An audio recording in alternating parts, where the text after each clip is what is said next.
भाजपा से अलग होने का टीडीपी ने निकाल लिया रास्ता। देश में तीसरी बार एनडीए की सरकार बनी है, लेकिन बीजेपी के लिए इस बार राह इतनी आसान नहीं होने वाली है। इस बीच एक बार फिर टीडीपी की तरफ से भाजपा को तीखे तेवर दिखाए गए हैं। टीडीपी सांसद और केंद्रीय नागर विमानन मंत्री राम मोहन नायडू किंजरापू ने एक इंटरव्यू में बड़ा खुलासा किया है। उन्होंने रविवार को कहा कि तेलुगु देशम पार्टी आंध्र प्रदेश को विशेष दर्जा देने की मांग को पूरा करने का रास्ता अवश्य निकालेगी।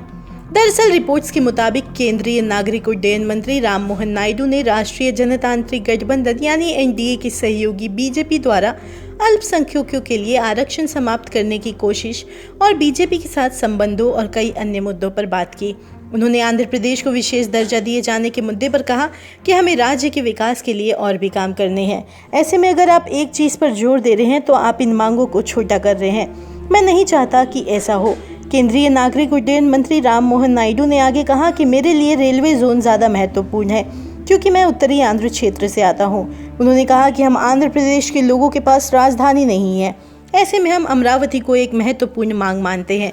उन्होंने कहा कि हम पोलावरम पर जोर दे रहे हैं, जो एक राष्ट्रीय परियोजना है। पिछले 5 सालों में इस पर कोई प्रगति नहीं हुई है।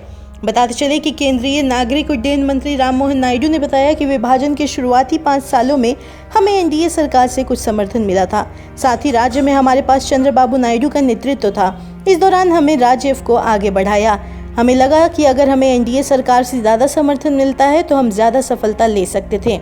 वहीं जब केंद्रीय मंत्री से पूछा गया कि बीजेपी ने धार्मिक आधार पर आरक्षण देने के लिए तेलंगाना, आंध्र प्रदेश और कर्नाटक की सरकारों पर हमला किया था, इस पर राम मोहन नायडू ने कहा कि हमने इस बात पर बिल्कुल भी बात नहीं की है। हमारे नेता चंद्रबाबू नायडू ने कहा है कि आज जो हालात हैं उनमें कोई बदलाव नहीं होगा। हम अल्पसंख्यकों और उनके अधिकारों के साथ खड़े हैं।